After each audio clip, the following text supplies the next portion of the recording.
Excited na rin ba kayong malaman kung sino ang iikutan ng ating ruleta? Tulad ng dati, dapat quick comments lang ang matatapatan sa mahiwagang ruleta. Sa mga nanonood at dahil naka-8 hours si Atty. Dino mo, kung wala talagang mangyayari. Sa mga nanonood at nakikinig, pwede tayong makijoin. Share your thoughts sa live stream sa ating DZMM Radyo Patrol sa Estrada Facebook page. Ito ang Magic Ruleta! We miss you, Cleve! Senator! Senator Cleve! It's time! Maikutin ang Magic Ruleta! Senator Cleve, sana maglagay ka sa comment nung pumapalag ka sa sinasabi ni Dino. Pero hanggat di ka nagko-comment, feeling namin okay lang sa iyo. Okay, at saka okay na okay naman sa atin na maging senador yan. Lingkod bayan. Alam mo si Cleve, dati yung student regent, Oh, sa yes. UP, di ba, student leader yan, napakagaling, napakatalino, ang ganda ng mga komento, okay ang integridad. Ako, senador ko talaga tong si Cleve. Oh, anyway, Okay, dahil dyan, wala siya go! sa ruleta. Ruleta!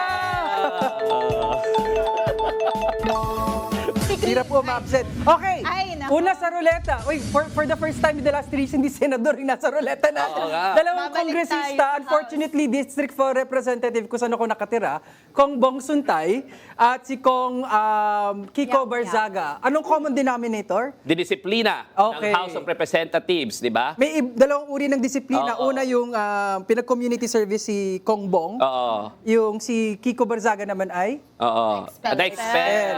Siguro, maganda. Ano yung common denominator? Tanongin mo ulit. Ano yung common denominator? Parehong masama ugali. Ayun din. Parehong Yung common DDS? denominator. Oo. So bakit nga ba sila didisiplina? Alalahanin natin yung pambabastos nitong si Bong Suntay na pag nakita niya raw si Ann Ann Curtis, di ba? Si Ann Curtis, baka daw hindi niya mapigilan din. Di ba? Yung gano'n yung sinabi Nag-iinit niya. daw siya or Nag-iinit something daw like talaga that. siya. Gano'n naman daw talaga yon. Hindi po gano'n yon. No? Tsaka congressman po kayo, hindi ko maintindihan kung bakit kailangan kong bayaran, i-subsidize yung bunganga ninyong manyak. Anong tawag ba sa kanya? Hindi Manyak. hindi siya manyak in chief, kasi si Rodrigo Duterte Oo, yan. dun siya Deputy sa- manyak in chief. Hindi pa siya sa manyak party list. O si Kiko naman ay Na-expel, no? Expel. Ito, teka lang, bago tayo punta dito kay Kiko Barsaga, kasi mas mahaba-haba ito eh. Oo. Kaso niya sa bayan eh. Ito munang si Bong Suntay, hindi ba what kind of an embarrassment that you're the entire house, ang dami-dami, magiging 200 plus, pinag-community service ka at pinag-gender sensitivity training. Oh my goodness, sa tanda mong yan, pinag-gender sensitivity training ka. What an embarrassment. Kung yan, mag-resign na lang ako ha. Kung may kahihiyan ka pa, pero wala ka namang kahihiyan. Pero Actually, it is a disgrace to your office and to the constituents that you serve. Kasi supposedly, ikaw ang representative. Hindi ka namin representative. Ando rin ako sa distrito mo na deputy manyak in chief. Yes, at actually sa akin, nakukulangan nga ako dun sa parusa dito kay Bong Suntay. Kasi alam mo yun, ang pambabaso sa kababaihan, crime na yan eh. Di ba? correct. Violation na yan ng safe spaces na batas. Yung idea na hindi mo dapat binabastos ang mga babae just based on their sexuality. Tapos ang ginawa niya to sa harap ng maraming tao, sa hearing, sa kongreso, as if karapatan niya na maging bastos at manyak sa harap ng lahat. So sa akin, community service lang, gender sensitivity training lang. Palagay ko, bagay sa kanya yung parang 60-day suspension dapat ang tinaman nitong ni Bong Suntay kasi napakalabnaw ng punishment for the gravity of the crime he committed representing all the maniacs in the world. Kinailangan ng Kongreso na mag-signal na ang pangmamanyak ay krimen. Tama naman. Diba? After all, sila At naman dito, na nagpasa they na batas missed na the yun. chance. Oo. Napaka-ironic. Oo. Ito namang usapin kay Cheska, sige. So may usapin dyan sa kay Kiko Barzaga. Sa isang kampo ay may mga nagsalita na parang sobra naman yung pag-aalis kay Kiko Barzaga despite yung parang pagiging fringe ng kanyang mga thoughts. No? Kasi nagkaroon ng parang debate sa malayang pagpapahayag ng kanilang mga opinion. So sa isang dako, sinasabing tama lang dahil sinira nga talagang reputasyon. Ang antics nga ni Kong Kiko ay parang hindi deserving of an elected official. Sa isang bagay naman, sinasabi ay parang yung extent ng kalayaang magpahayag. So kung take ko doon ay, yung individual bago ko siguro itanong sa inyo, ang individual capacity, even individual opinion mo, sa iyo yon in your private capacity. Pero kapag nakaupo ka bilang isang kongresista at isa kang halal ng bayan, gamit mo yung rekurso ng taong bayan, baka naman kailangan mo magkaroon ng pakita ng at least pinakamababang uri ng decency at expectation sa isang halal na opisyal, lalo at kongresista. Ako alam mo yung sa parliament, 'Diba? Panoorin niyo po kasi hobby ko po yung bilang debater for 15 years, no? Hobby ko po noon na tayo, 'di ba? Magkakasama kami nila Ina noon pa, college pa lang, 'di ba? Nanonood ako ng British Parliament. Parliament, 'di ba? Parliamentary debates. Alam niyo po ba sa British Parliament, you can't even call your colleague a liar or it's a lie.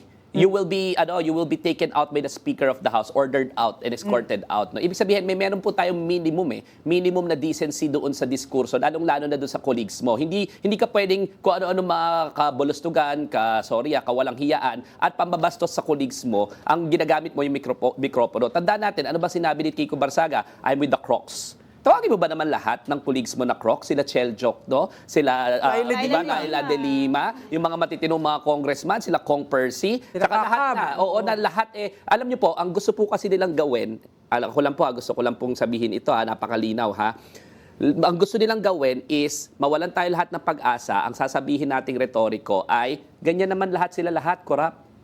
Lahat naman sila corrupt. Bakit? Para hindi na tayo mag-participate, mawalan tayo ng pag-asa, magta-thrive yung mga loko-loko. Tandaan natin, yung democracy will only be strong if participative tayo. No? So kung naniniwala tayo, lahat naman sila magnanakaw, yari po ang ating demokrasya. Sa aking palagay, merong totoong mga lingkod bayan na hindi magnanakaw, na nire-representa tayo ng maayos, at hindi pwedeng payagan yung mga katulad ng Kiko Barsaga na sasabihin lahat kayo dyan corrupt, lahat kayo dyan nagbabayad tuwing Ang mga eleksyon, bayaran, na bumibili ng mga boto at lahat kayo dyan mga bayaran. Hindi po totoo yan. So, sa akin palagay, justified yung desisyon ng House of Representatives kasi disruptive na si Kiko Barsaga sa maayos na pag-uusap doon sa floor. Hindi pwedeng initan ng ulo doon Dapat doon lucid ang conversation pagdating sa Senate floor, pagdating sa House floor, at hindi pwedeng yung iba nang sususi lang, nagpapainit lang kahit na kasinungalingan naman lahat ng sinasabi nila. So tama lang, ma-expel si Kiko Barsaga, 'di ba? At tingnan natin kung yung mga nasa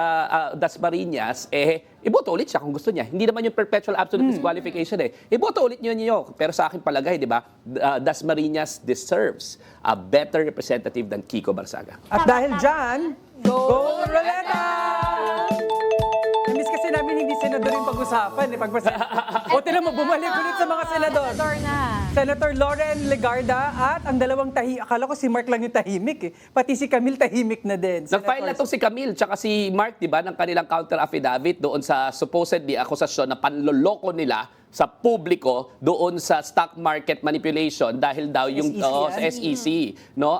Serious na crime 'yan kasi pinaglalaroan ninyo yung taong bayan na nag-i-invest ng hard-earned money nila, usually mga retirement money 'yan. Usually yan yung mga pinaghirapan talaga para lamang sana gumandang kalambuhay, 'di ba? Tapos niloko mo dahil supposedly tiningker ninyo at in-overstate ninyo yung audited financial statements noong inyong holding company, 'di ba? So sumagot na raw sila, 'di ba? Ang hirap kasi napakalinaw na in-inflate nila yan. Alam mo, kaya siguro rin sila nandoon sa sa kabilang grupo. Kasi syempre, nakasuhan sila ng administrasyon na ito. Nakasuhan sila ng ombudsman. 'Di ba? So iniisip nila, politikahan ito. Hindi po. 'Di ba? Harapin ninyo yan, pero independent po kasi yung trabaho ninyo bilang senador. Nanumpa po kayo. Harapin ninyo yung mga kaso ninyo, pero gawin niyo po ang tama bilang senador. Pero yun daw, 'di ba? Sa akin palagay, dahil ang tingin ko dito sa dalawang senador na ito, transactional, hindi malayo ang lumipat rin yan sa kabila. Di namumuliti ka lang talaga. Namumuliti ka lang talaga. Ginamit ang kanilang kayamanan para, 'di ba, para manalo sa posisyon, 'di ba? Kasi ang dami, ang hirap kalaban ng mga yan 2 billion daw ba yata? 'Di ba may pag-aaral yung Philippine Center for Investigative Journalism na 2 billion daw ang ginastos ni Camille Villar para sa mga advertisements. Sa kanyang pagtakbo sa Senado. Way beyond the cap. Way beyond the cap, no? So sa akin talaga, dapat yung COMELEC magising-gising at i-enforce yung ating election laws. Lalo na, PCIJ, nag-aral yan, ha? May kredibilidad yan, ha? Hindi yan na basta-basta nagpapublish, hindi katotohanan, ha? Dapat yata sagutin na maayos ni Camille Villar. Dapat nga makapag-file na rin na disqualification dito kay Camille Villar, Yung publiko, Okay, no? pangalawang legal action na po yan ngayong episode ni Attorney Dina De Leon. At dito talaga natin makikita na ang hirap talaga na ang binoboto natin ay mga may self-interest interest. Correct. Not mga part ng political dynasty. Una, ang unahin nilang protektahan ay pamilya nila, hindi ang taong bayan. Pangalawa, kaya sila tumatakbo dahil nga meron silang vested interest, meron silang mga negosyo, meron silang mga agenda na gusto nilang gawin at gusto nilang protektahan, kaya gusto nilang mag-remain in power. So sa susunod na eleksyon, sana tigilan na natin ang pagboto sa mga taong nasa political dynasty at sa mga taong alam natin na kahit sinasabi natin mayaman naman yan, hindi yan mangungurakot, hindi po totoo yan. Power corrupts and absolute power corrupts absolutely. Kahit ang mga mayaman gusto pa lalong yumaman. Huli na lahat si Loren kasi hindi natin napag-usapan si Loren. Mabilis na ka. Kulang pa ba? Kulang pa. Meron pa.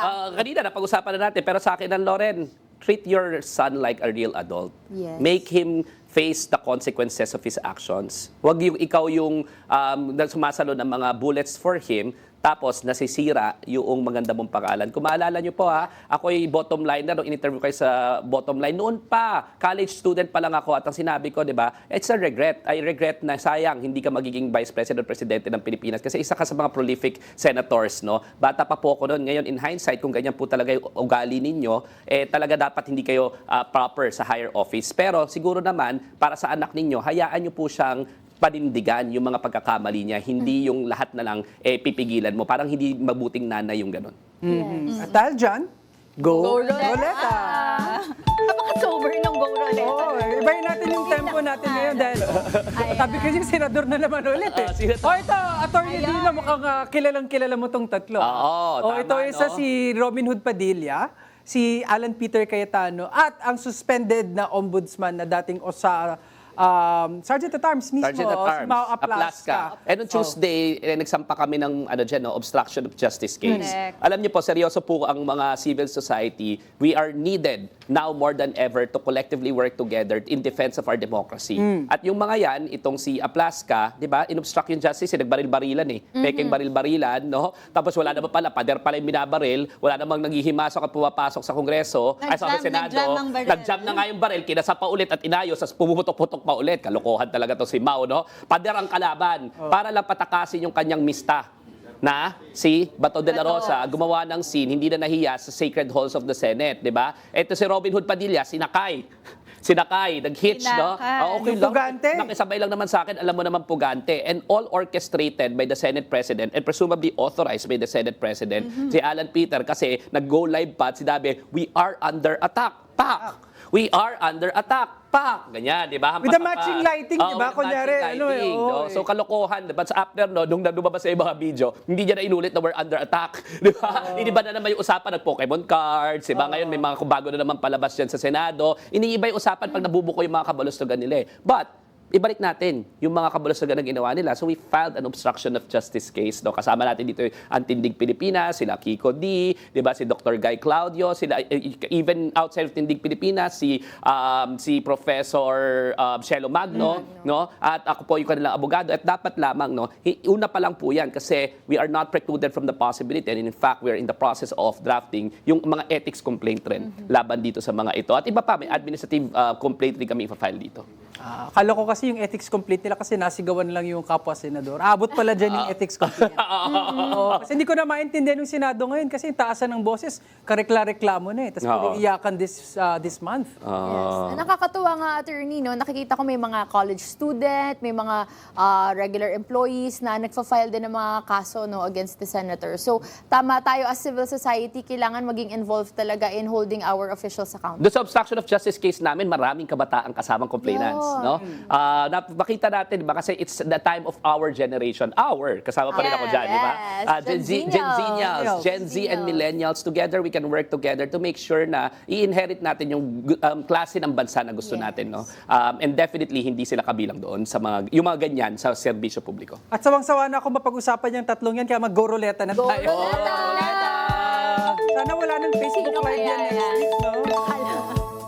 Eto, parang mabigat to. Sino itong mga ito? Ito okay, marami-rami itong mga kababayan. Isa si Senator Jinggoy Estrada, isa si Secretary Bonoan, ang mag-asawang Curly at Sara Diskaya. Oo, parang lahat ito may mga biglang sakit na naman. Lahat yan involved sa flood control. Lahat na ba ito ina-issuehan na ng warrant of arrest for non-bailable? Na-issuehan recently, ang pinakahuling in-issuehan ng Webes, kung di ako nagkakamali, ay yung mag-asawang Diskaya. Hoy, Marcoleta! Oh, Ito na, ito na. Marcoleta. sinong Marcoleta? Yung Dante. Oo, si Di ba, Dante. wala ka naman dyan, pero di ba Blue Ribbon Subcommittee hearing ka? Oo. Di ba? Dapat pala, hinabol mo ulit yung kay Jinggoy at sabihin mo, safe ka na. Di ba? Naalala mo yung sinabi Hindi niya, pala safe ka na. Heart Di ba? safe. Hindi natuwa si Jinggoy. Di ba? Kasi tinanong ni Jinggoy itong sila Diskaya, meron ba kayong katransaksyon sa Senado? Wala. Safe ka na. Alam ko na kung bakit na bad trip si San Jinggoy eh. Oo. Baka hindi talaga si Marcoleta yung may premonition. Baka si San Jinggoy yung may premonition Correct. na alam niyang makukulong siya. Hindi, tsaka binisto kasi yung ginagawa niyang kabalastugan na sinusubukan niyang i-clarify yun, i-clear yung name niya kasi alam niya naman yung totoo na kasapi siya. Uy, pagpahingayin mo naman si Senator Marcoleta kasi siya na nga yung nag-i-investigate. Siya na yung nagtatanong. Siya pa sumasagot sa sarili niyang mga tanong. Correct. Para lang may patawid yung Mas alam maitawid. pa nga ni Marcoleta yung, di ba, yung testimony ng mga marinos. Bakit kaya? Ano sa palagay mo ka bakit mas kabisado niya? O, balik tayo dito. Wait lang. Gusto ko magpasalamat kay Senator Jinggoy Estrada dahil sa kanyang presence sa ating penitentiary system, dito tuloy nalaman na wala palang 3XL na size sa BJMP. Oo nga pala. So, salamat sa iyo, magkakaroon na ng inclusivity. Correct. At sa BJMP, lagi po kayo mag-supply ng 3XL. Yun, actually, gusto ko lang din diinan yung punto na yun na maraming mga taong naaaksahan o maraming nasa penal system na hindi subhuman ang kanilang mga karanasan. Kung nangyari nga walang damit yung may suot sa isang senador na high profile, paano pa kayo pang kaninong mga tao? Hoy, Aimee! Hoy! Oh, Aimee, Hoy!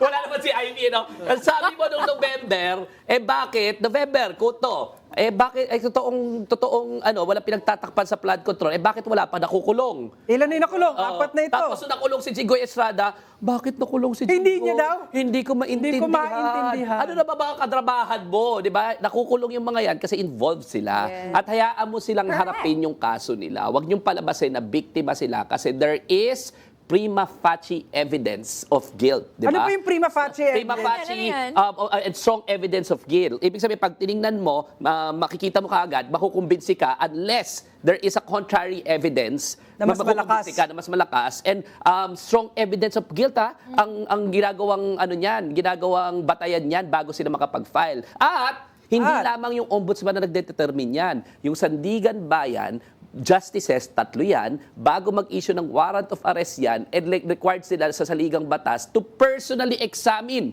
the evidence first kung meron talagang batayan na ebidensya para temporary magpakulong. So, bakit walang nakukulong? Meron na po at wag ka nagdadrama-drama dyan. Ang dami mo na masyadong drama kasama yun sa mga kapatid mo. Okay? Sanay naman sa mga pekeng bagay itong si Amy Marcos. Eh. Oo naman, talaga. Peke lahat. Peke lahat Peke talaga. lahat. Oo. Mga gawa-gawa. Anyway, go Roleta! Isang araw, martial law na daw ba sa isang araw nagbabarilan? Anyway, ito! Ano to? Missing majority. Yung mga nag-subscribe sa Mark Villar School of Acting, yung tahimik lang.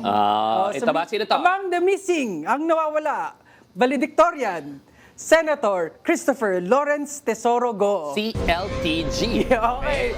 Salutatorian, Oo. Joel Villanueva. Kaya tied for third place. Ang dalawa. Ang dalawang tahimik. Ang dalawang tahimik. Camille Bakit and kaya Mark Pansin mo, nagpa-Blue Ribbon Committee meeting pero wala na sila doon. Wala sila. Wala tong 4 na to, absent, no? Oo, apat na nowhere to yan. be found. Joel Mga is lost. nag-iisip-isip siguro Oo. na lumipat. Oo, syempre. Oo. Parang nakakawalang gana na kasi talaga ang leadership ng mga Cayetano. But at the same time, kaya pa rin naman nila depensahan ng kanilang pinakamamahal na vice-presidente.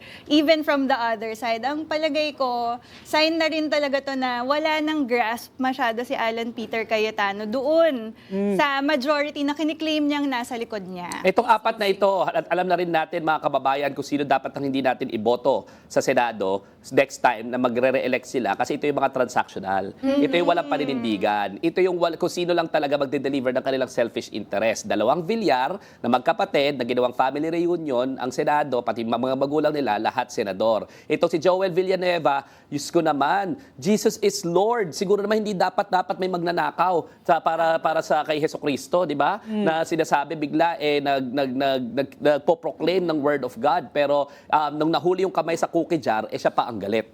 'Di ba? Siya pa ang galit nung mga nakakasuhan siya. Pero at least good indication I think na missing sila doon sa Blue Ribbon Committee hearing at siguro nag-iisip-isip. Christopher Lawrence Tesoro Go, CLTG. Siguro naman nag-iisip-isip si CLTG. At ako, kung lumipat na kayo doon sa, kung nag-iisip-isip sila ng ganyan, hindi rin sigurado na hindi sila boboto para sa impeachment ni Correct. Sara Duterte. Ibig sabihin, hindi pa po imposible yung 16. 16 Hindi imposible yung 16. At kahit imposible yan, duty tayo na papakita ang ebidensya para makita ng taong bayan kasi hindi lang naman yan ipapakita para sa mga senador. Pinapakita yan para sa taong bayan. Kaya nga ang sinasabi, trial shall proceed forthwith. Kaya nga natin inilunsad ng Bantay Senado nung Lunes sa De La Salle University, primarily because kailangan nga una matuloy ang trial at magkaroon talaga ng walang bahid na pagpipresenta ng ebidensya at yung talagang trial mismo ay masunod, alinsunod sa batas. Kung mga senador natin dahil sa ngalan ng politika ay biglang hindi na lang sisipot. At by the way, ang daming mga panukalang batas ang hindi umuusad dahil sa kanilang paglalaro ng politika at paglalaro ng bahay-bahayan. So hindi ba sila nahiya na even yung mga general na nagserbisyo ng matagal sa atin ng Republika ay hindi ma-promote? 'Di ba? Maraming mga batas ang hindi sa panahon ng oil crisis pa din, ang hindi umuusad dahil sa kanilang kaganira na manatili sa kapangyarihan. So nakakalungkot talaga na sana sumipot na tong missing dating majority na senators. Oo, yung speaking of Bantay Senado, inaanyayahan po namin lahat sa ngalan po ni Cleve. Dahil si Cleve, ang main dyan, diba? Proponent niyang Bantay Senado. Kasama po kami lahat dito sa Team Pinas. No? Inilaunch namin sa De La Salle Philippines yan. Siguro kaya napagod din si Cleve. Ang haba. Araw-araw, di ba? Meron tayong mga ginagawa. Pero sa aking palagay, no? sa amin pong hinuha, importante ang taong bayan kasi Senado ito ng taong bayan. So, samahan niyo po kami dito sa Bantay Senado. Ayan, samahan niyo po kami sa Bantay Senado. Kung gusto niyo po mag-volunteer, hanapin lang yung Bantay Senado Facebook page.